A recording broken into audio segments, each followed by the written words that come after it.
Pension 9,000 అమలు చేయాలి.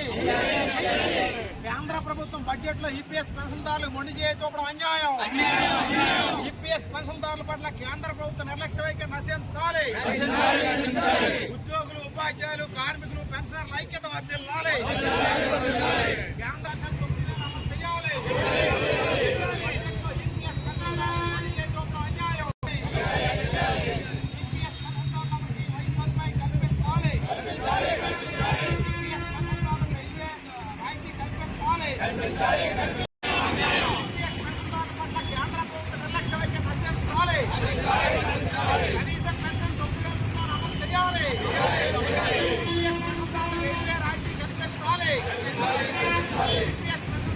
వైద్య సదుపాయం కల్పించాలి. మన బాడీకి సగం పెన్షన్ వస్తుంది, ఆ వచ్చిన పెన్షన్లన్నీ సగం వస్తుంది, ఆ తర్వాత జీరో.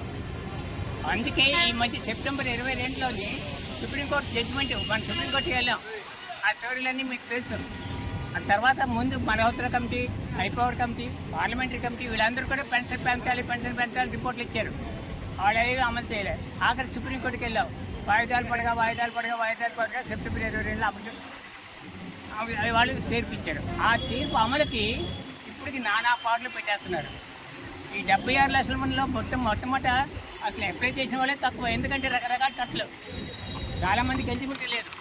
ఎలిజిబిలిటీ ఉన్నవారు కట్టు, నువ్వు 30 లక్షలు కట్టు, 40 లక్షలు కట్టు. 30 లక్షలు 40 లక్షలు కట్టేస్తే రేపు చనిపోతే 30-40 లక్షలు పోతుంది. దాని బదులు ఎఫ్డీలు వేసుకుంటే బెటర్ని. ఎఫ్డీలు వేసుకుంటే చాలామంది వేసుకుంటారు. అలాగే ఎంట్రీలే తక్కువ. పోనీ అప్లై చేసిన వాళ్ళకైనా ఇస్తున్నాడా అంటే స్టీల్ ప్లాంట్ ఎంప్లాయీస్ 60 లక్షల మంది 60 లక్షల రూపాయలు కట్టారు. 60 లక్షల రూపాయలు ఏదో ఆస్తో వస్తుందిలే పెన్షన్. 60 లక్షల రూపాయలు కట్టి ఇప్పటికి 9 నెలలు అయింది, రూపాయి రాలే.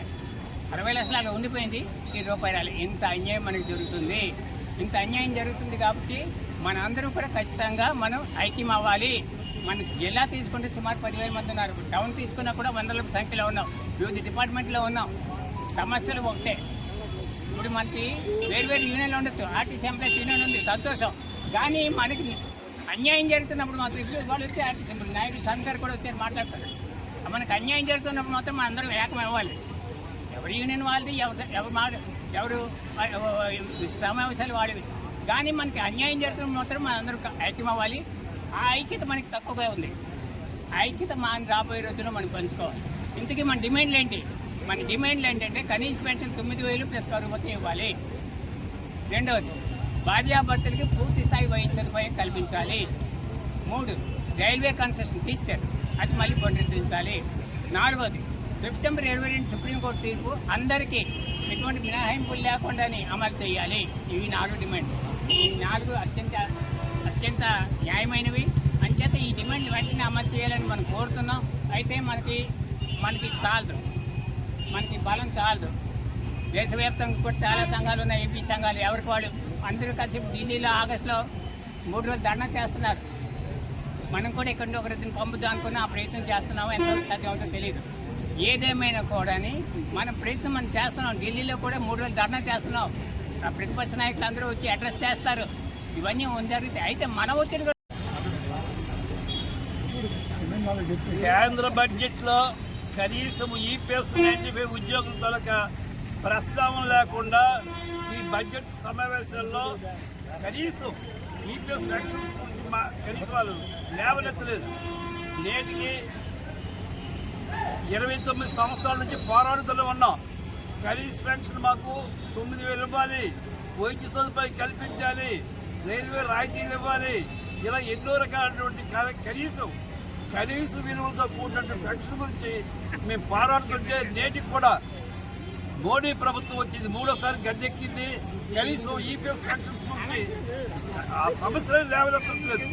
కాబట్టి ఈ పరిస్థితుల్లో దేశంలో 75 లక్షల మంది ఈపీఎస్ 95 ఏకదానిపై వచ్చి ఈ ప్రభుత్వాన్ని ఎట్లాగైనా సరే ఎదుర్కొని మన సమస్యల్ని కనీస కోరికలు 4, 1 కనీస 9,000 కనీస పెన్షన్ ప్లస్ కరువు భత్యము, భార్యాభర్తలకు వైద్య సదుపాయాలు, రైల్వేల రాయితీలు ఇవన్నీ కూడా కల్పించడం కోరుతూ దళితం భారతదేశం all pension retired pension association జిల్లా అధ్యక్షుడు ఆప్రా. కేంద్ర ప్రభుత్వం ప్రవేశపెట్టిన బడ్జెట్లో ఈపీఎస్ పెన్షన్దారులకు సంబంధించి మొండి చేయి చూపడానికి నిరసనగా ఈరోజు ఈపీఎస్ పెన్షన్దారులందరూ కూడా ఆర్టీసీ కాంప్లెక్స్ ద్వారా కేంద్ర ప్రభుత్వ విధానాలకు నిరసనగా ధర్నా చేపట్టడం జరిగింది. ఈ ధర్నాకి సిఐటి శ్రీకాకుళం జిల్లా కమిటీ తరఫున సంపూర్ణ మద్దతు తెలియజేస్తున్నాం. ఎందుకంటే ఈరోజు 2,000 రూపాయలు, 1,500, అలాగే హైయెస్ట్ 2,800కి మించి పెన్షన్దారులు ఎవరికి కూడాను పెన్షన్ రావట్లేదు. ఈ కనీస పెన్షన్తో పెన్షన్దారుల కుటుంబాలు ఏ రకంగా బ్రతుకుతాయని చెప్పి మోడీ గారిని మేము ప్రశ్నిస్తున్నాం. ఈరోజు మేము సామాన్య ప్రజలు, ఉద్యోగుల కోసం మేము కట్టుబడి ఉన్నామని చెప్పి ప్రకటిస్తున్నటువంటి మోడీ గారు 2000 ఎన్నికల మేనిఫెస్టోలో కూడా ఈపీఎస్ పెన్షన్దారుల సమస్యలు పరిష్కారం చేస్తామని చెప్పి ఇచ్చిన హామీ అమలు చేయలేదు. అలాగే 2022 నవంబర్ 4వ తేదీన సుప్రీంకోర్టు స్పష్టంగా ఈపీఎస్ పెన్షన్దారులకి కనీసం 9,000 వచ్చే రకంగా మీరు చర్యలు తీసుకోవాలని చెప్పి ఇచ్చిన తీర్పును కూడా నేటిగా అమలు చేయట్లేదు.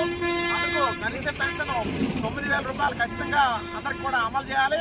అలాగే కుటుంబంలో భార్యాభర్తలు ఇద్దరికి కూడా వైద్య సదుపాయం కల్పించాలి. అలాగే రైల్వే రాయితీ పాసులు కూడా ఇవ్వాలి. ఇటువంటి సమస్యల మీద ఇప్పటికైనా సరే పార్లమెంట్ సమావేశాలు జరుగుతున్న నేపథ్యంలో ఎంపీలు, మంత్రులందరూ కూడాను ఈపీఎస్ కనీస పెన్షన్ మీద ప్రభుత్వాన్ని ప్రశ్నించి కనీస పెన్షన్ 9,000 అమలయ్యేటట్టు ప్రభుత్వం చర్యలు తీసుకోవాలి.